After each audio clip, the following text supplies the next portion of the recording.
Մեծարգո վարչապետ հարգելի գործընկերներ, դեռևս նախորդ տարի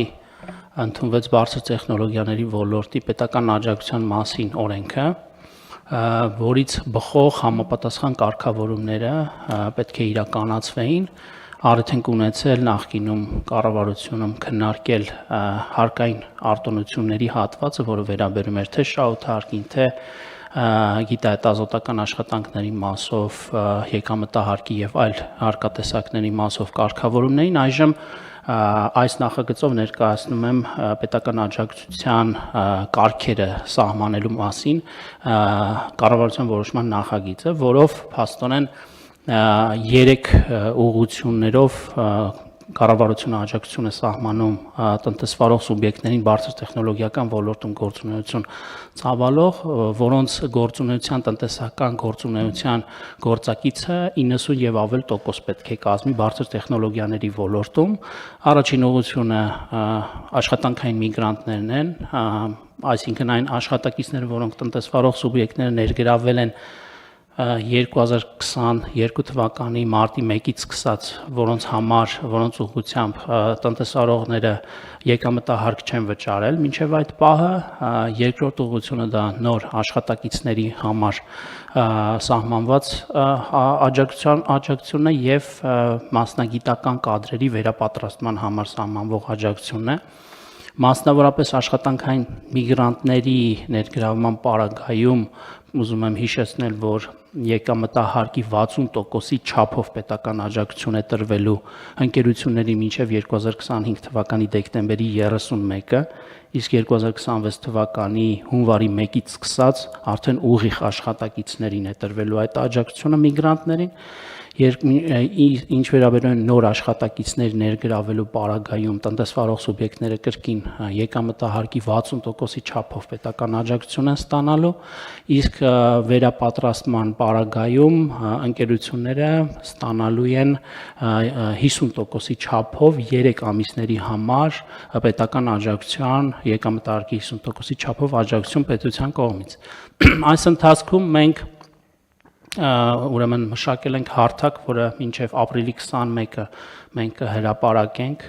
Ապրիլի 21-ից մինչև մայիսի 20-ը ընկած ժամանակահատվածը տնտեսվարող սուբյեկտները, ընկերությունների տնօրենները կամ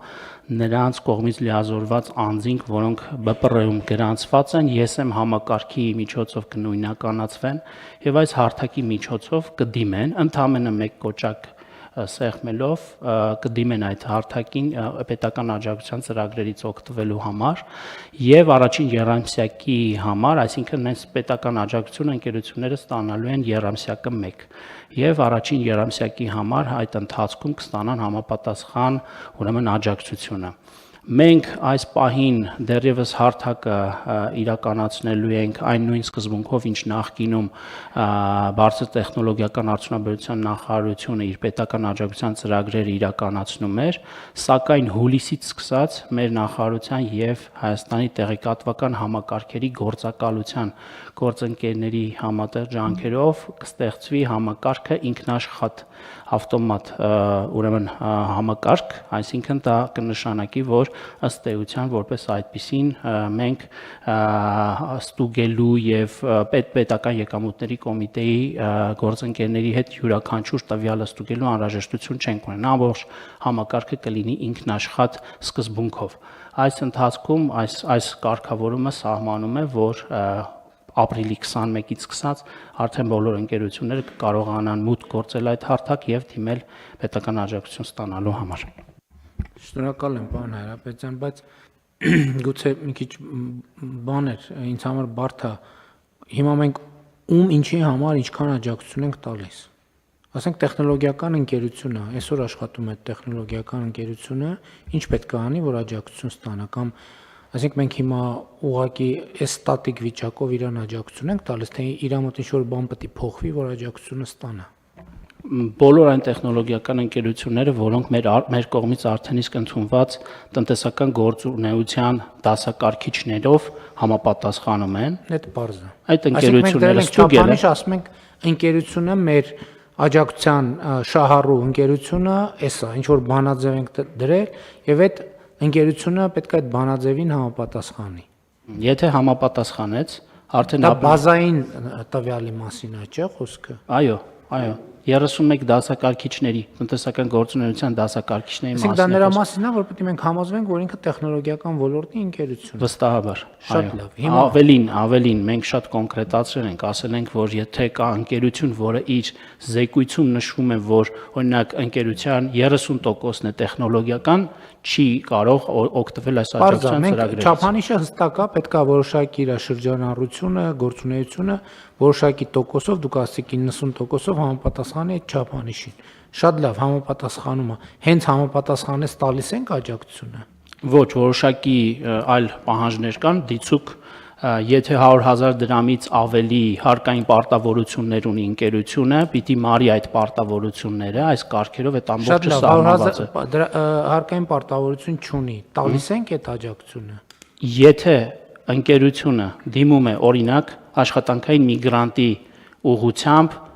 60%-ի չափով, եկամտահարկի 60%-ի չափով աջակցություն ստանալու ցանկացած աշխատակցի համար։ Հիմա Ստուգում պետք է ենք, մի րոպե, պետք է այդ աշխատանքային միգրանտ ասելով մենք նկատի ունենք դրսից կադր, որը ներգրավել են մեր մոտ աշխատանքի։ Այդ կադրը պետք է ռեզիդենտ լինի, այսինքն պետք է Հայաստանում ապրի,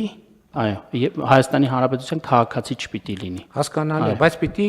ապրի Հայաստանում։ Հիմա մենք ասում ենք այդ ռեզիդենտ աշխատողի եկամտային հարկի 60%-ը մենք վերադարձնում ենք, ճիշտ է։ 60%-ի չափով աջակցություն ենք ցուցաբերում, այո, Վերջը 60%-ի չափով աջակցություն ենք ցուցաբերում ընկերությանը։ ընկերությանը։ Հիմա այդ աշխատանքային միգրանտը այս որոշման պահին պետք է աշխատելիս լինի, թե հաջորդիվ պետք է ինքը հրավիրի, թե էական չի։ Այս պահից սկսած ով էլ աշխատում է, այսինքն նկատի ունեմ, այս պահից սկսած վճարումներն ենք մենք, այս պահից սկսած իրողություններն ենք հաշվի առնում, ճիշտ է։ Հունվարի 1-ից սկսած, Հունվարի 1-ից սկսած, բայց տարածվում է նաև այն աշխատանքային միգրանտների վրա, որոնք 2022 թվականի մարտի 1-ից տեղափոխվել են Հայաստան ու ներգրաված են այս ոլորտում։ Սա արվել է նաև այն պատճառով, որ 2022 թվականի մարտի 1-ից սկսած մեծ հոսք ենք ունեցել հենց տեխնոլոգիական ոլորտի ընկերություններ միգրանտների եւ տարբեր ծրագրերով մենք փորձել ենք այդ ներուժը պահել Հայաստանում շատ լավ, այդ պարզ է։ Հիմա այս պահի դրությամբ ձեր ասած կատեգորիայի մարդկանց եկամտային հարկի 60%-ի չափով մենք աջակցություն ենք ցուցաբերում։ Հիմա իսկ այն մարդկանց համար, ովքեր 10 օրից կարող է ընդունվեն աշխատանքի, մի ամսից ընդունվեն աշխատանքի, 2 ամսից ընդունվեն, իրենց դեպքում էլ է այդ աջակցության ծրագիրը կողմ։ Այո, արդեն հուլիսի 21-ից օգոստոսի 20-ն ընկած ժամանակահատվածում երկրորդ երամսյակի համար ընկերությունները կարող են դիմել Այսինքն բնականաբար։ ամեն երամսյակ հետահայաց նայում եմ ով եղել է իրանց համար փաստացին վճարում։ Որովհետև այստեղից սկսած 10 օր անց բնականաբար երկրորդ երամսյակի մեջ են գնում այդ նոր աշխատակիցը։ Այսինքն ամեն երամսյակ հետահայաց նայում ենք, հաշվարկում ենք, շատ լավ։ Ավելին ասեմ, պարոն վարչապետ։ Մի րոպե, մենք մի հոգու մասին խոսեցինք։ Հիմա թվի սահմանափակում ունենք ամեն ընկերություն։ Ոչ, Այսինքն եթե 1000 աշխատող լինի, 1000 աշխատողի եկամտային հարկի չափով վերադարձնում, ուրախ կլինենք։ աջակցում ենք։ Ավելին ասեմ, այդ ընկերությունը նաև կկարողանա նոր աշխատակցի մասով եւս 60%-ի չափով եկամտահարկի չափով վերադարձ ստանալ։ Որ նոր աշխատակցի։ 10 օր անց, երբ աշխատանքային միգրանտը չէ ներգրավում, օրինակը դուք բերեցիք, այս պարագայում կկարողանա եւ այդ ուղղությամբ դիմել պետական աջակցություն ստանալու համար, որովհետեւ կարողացել է դրսից բարձր որակավորում ունեցող աշխատակից ներգրավել, ինչպես նաև ստեղծել է նոր աշխատատեղ։ Բայց կներեք, դա քիչ առաջ մեր քննարկած դեպքից ինչով է տարբերվում ձեր ասածը։ Չի տարբերվում, բան վարչապետ, նկատի ունեմ ընկերությունը երկու ուղղությամբ կարող է դիմել 60% ստանալու համար։ Մի մարդու գծով մեկ աշխատանքային միգրանտ ներգրավելու պարագայում երկու տեսակի աջակցության համար կարող է միաժամանակ դիմել։ Ոնց երկրորդ տեսակը ո՞րն է։ Երկրորդ տեսակը երկրորդ ուղղությունն է, այսինքն էական չէ մի աշխատանքային միգրանտը։ Երկու անգամ նույն մարդու համար։ Այո, Նույն մարդու համար մի հատ եկամտային հարկի 60%-ի չափով, մի հատ էլ ինչի չափով։ որովհետև ստեղծել է նոր ինչի չափով։ եկամտարկի 60%-ի չափով, բայց Եղավ եկամտարկի 120%-ը ոնց։ այո, բայց մենք այլ կարգավորում ենք դրել օրենքով սահմանված, որ բոլոր տեսակի արտոնություններից օգտվելու պարագայում ընդհանուր վճարվող եկամտարկի 50%-ից ավելին այսպես թե այնպես մենք չենք վճարելու ընկերությանը։ Մի րոպե, ես լավ չհասկացա։ Հիմա կա մի հոգի աշխատանքային միգրանտ, մի հոգի աշխատանքային միգրանտ կա, եկել է Երամսյակը, ես դիմում եմ, ասում եմ, այս աշխատանքային միգրանտի եկամտային հարկը ես վճարել եմ 100 դրամի չափով, խնդրում եմ ոնց հայտարարել եք 60 դրամը ինձ հետ տվեք։ Մենք այդ 60 դրամը հետ ենք տալիս, ճիշտ է։ Բայց երկրորդ մենք 120 դրամ ենք տալու, եթե հունվարի 1-ից սկսած նոր աշխատանքային միգրանտ են ներգրավում տեխնոլոգիական ընկերությունները, որովհետև սա եկամտահարկը ընդհանրապես հաշվարկի միջոց է։ Չեմ ասելու, բայց ուզում եմ հասկանամ հիմա հունվարի 1-ից ընդունված աշխատողի համար, աշխատողի չէ, միգրանտի, սա շատ կարևոր հա, է։ հասկանալի է, միգրանտն ենք քննարկում։ Մենք հիմա ինչ աջակցություն ենք տալիս։ Երկու տեսակի աջակցություն ենք Առաջինը տալիս։ եկամտային հարկի 60%-ի չափով, Չափով։ երկրորդը ինչ է։ Նորից եկամտահարկի 60%-ի չափով։ Պետական աջակցություն ենք ցուցաբերում։ Բայց ոչ ավել, քան եկամտարկի 50%-ը։ Ընդհանուր ընկերության կողմից, եթե բոլոր տիպի, բոլոր տեսակի աջակցություններից օգտվեն, Մի հոգու մասին ենք խոսում, ուզում եմ հասկանամ, մի հոգու մասին։ եթե մենք խոսում ենք առանձին դեպքի մասին, Մի հոգու մասին։ այո, եւ որպես աշխատանքային միգրանտ, որ ընկերությանը Հանրապետության մի րոպե էլի կներեք։ Աշխատանքային միգրանտը եկել է եւ հունվարից աշխատում է ամիս 1 միլիոն դրամ աշխատավարձ հաստատում։ Իրաց դեպքում էլ է 20% եկամտային հարկը։ 20% 600,000 եկամտային հարկ է վճարել 3 ամսվա ընթացքում։ Մենք հիմա եկամտային մի րոպե 600,000 դրամը 360,000 դրամը այս աջակցության առաջին մասով վերադարձնում ենք դիմելու դեպքում։ Շարունակություն չեմ կարող հասկանալ։ Երկու հատ ենք վճարում։ Երկու հատ ենք վճարում, երկու հատ ինչ ենք վճարում։ Եկամտահարկի 60%-ի չափով գումար։ Այսինքն, եթե 600,000 եկամտային հարկ է վճարել, 720,000 դրամ իրան վերադարձնում ենք։ Ընկերությանը վերադարձնում ենք 720,000, եթե հունվարի 1-ից է։ Եթե մինչև հունվարի 1-ն էր միգրանտ, բնականաբար միայն միգրանտի գծով է ստանալու, այսինքն չի համարվելու նոր աշխատող։ Իսկ եթե ապրիլի 1-ից երկուսը։ Բայց հունվարի 1-ից 26 թվականի արդեն ընկերությունը ստանալու է որպես նոր աշխատակից 60%-ի չափով, իսկ միգրանտը ուղիղ հենց աշխատակիցն է ստանալու 60%-ի չափով աջակցությունը։ մի հատ էլ կներեք։ 2026 թվականի հունվարի 1-ից արդեն այս կարգավորումը վերափոխվում է։ Ընկերությունները այլևս միգրանտների ներգրավման համար աջակցություն չեն ստանալու, այլ ուղիղ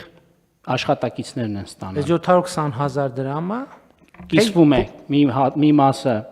ուրեմն ընկերությանը, որովհետև նա նոր աշխատակից է ներգրավել, նոր աշխատատեղ է ստեղծել։ Այս 720,000-ը ինչքան է։ Կեսը։ Կեսը։ Այո։ Այսինքն Մյուս կեսը ուղիղ աշխատակցին է գնալու, միգրանտին է որպես գնալու։ պետական աջակցություն կառավարության կողմից։ Այո։ Շատ լավ։ Այս մեկը հասկացանք, էլի Եվ մասնագիտական վերապատրաստման համար մենք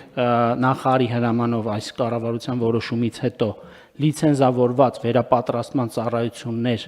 մատուցող լիցենզավորված ընկերությունների ցանկ ենք հրապարակելու եւ այն ընկերությունները, որոնք այդ ընկերությունների միջոցով իրենց աշխատակիցներին վերապատրաստման դասընթացների միջոցով ներդրում կկատարեն, մենք 50%-ի չափով եկամտահարկի աջակցություն ենք ցուցաբերելու ընկերություններին։ ում եկամտահարկի։ Տվյալ աշխատակցի մասով վճարվող եկամտահարկի 50%-ի չափով 3 ամիսների համար վճարելու ենք պետական աջակցություն ենք տալու ընկերությանը։ Այսինքն այդ գումարում այս 720,000-ին, Որը 120,000։ 720,000։ Հիմա միգրանտը հունվարի 1-ից եկել է աշխատել, Այո։ եւ 3 ամիս աշխատել է։ Հիմա մենք այդ միգրանտի համար 720,000 դրամ 720,000 դրամ։ Այս տարի վճարում ենք, այո, ընկերությանը։ Եվ Ընկերությանը։ եթե նաև միգրանտին Մի րոպե կներեք, հիմա եթե ինքը եկել է հունվարից մինչև ապրիլի 1 աշխատել է եւ այս վերադարձնում ենք, եթե ապրիլից հունիս էլ մի հատ համ աշխատել է, համ վերապատրաստվել է, այս 720,000-ն ենք վճարում, մի հատ էլ 50%, արդեն պլյուս եկամտահարկի 150,000 դրամ։ այո, բայց հստակ սահմանված ցանկ կա, չգիտեմ, Microsoft-ում կամ Cisco-ում տարբեր միջազգային հարթակներում, որ տվյալ լիցենզավորված ընկերությունները պետք է սերտիֆիկատ տան։ Չէ, պարզ է, դա արդեն դրա կարգավորվում դիմաց, է, ասկի ինքը շատ ներկայացնում է լավ։ պետությանը եւ Վերջ մենք էս երկու այո, տողնա թե էլի բան կա։ չէ, սրանք են։ Լավ։ Հերիք չէր բան վարչապետ։ Լավ պրծանք, որ էլ բան չենք տալիս։